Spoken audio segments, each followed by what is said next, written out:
सिंध मुक़द शकीदो इमामा सिंधी गीता ऐं क़ुरान सिंध जीअरे ॻोल्हिया अधूरे पाण खे हाणे आज़ाद घुरिजे वतन पाण खे हाणे आज़ाद घुरिजे वतन असांखे सिंधी क़ौम जा क़ाइद पार्टी चेयरमैन मोहतरम सलाम खान कुरैशी साहब ऐं उन सां गॾु स्टेट जे विजल सभई दोस्त ऐं साथी हिन अमर मेले में शिरकत कंदड़ दोस्त साथी कोई कारकुनो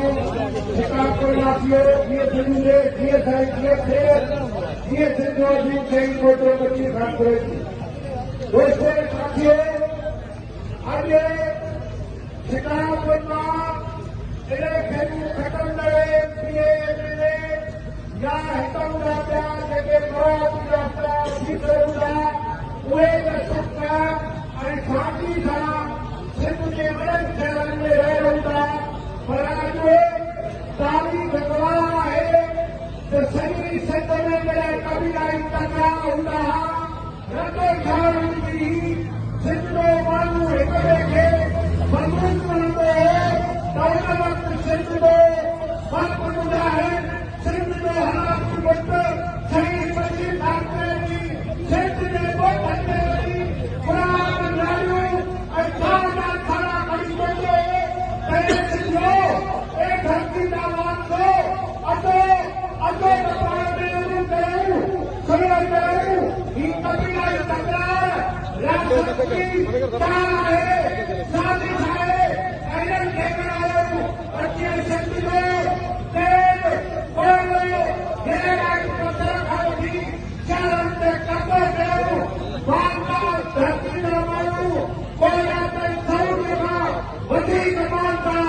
सरज़मीन जा माण्हू हिते बुखूं काटनि हिते कंगाल थी वञनि ऐं सिंध जो माण्हू बचाइण करण ते मजबूर हुजनि इन जो हल इहो आहे त छेड़ा ख़तमु कयो अमल कयो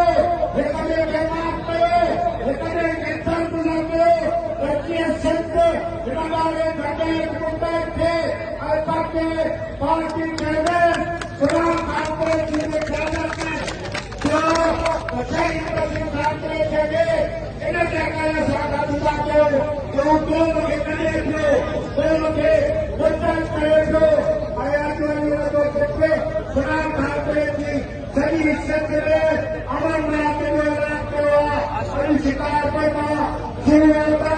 28 जहिड़ा ठाहिनि माना 28 टंकियूं शिकारपुर जे हिन ज़िले में उहे टंकियूं ख़तमु कयो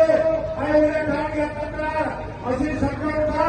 त उन्हनि खे पाकिस्तान में हज़ार ॾींदड़ उहे माण्हू आहिनि जेके चाहिनि था त सिंध कॾहिं थिए उहे बि तकरार करण माण्हू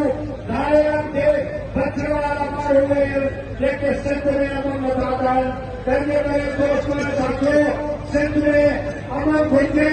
सिंध जेका मोहबत जी सरज़मीन आहे उते अमन जो जेको वॾो वॾो मसइलो आहे उनजे करे ही काठे पंहिंजे क्रांति चेयरमैन जे क़यादत में सॼे सिंध में कबीलाई तकरार ते जेके राय घुरियूं उन्हनि जे वीडियो उनजे लाइ तव्हां सभिनी दोस्तनि खे तस्वीर ॾेई हिन शिकारपुर जे रोडनि ते गश्त करे सिंध जे अमन जे लाइ तव्हां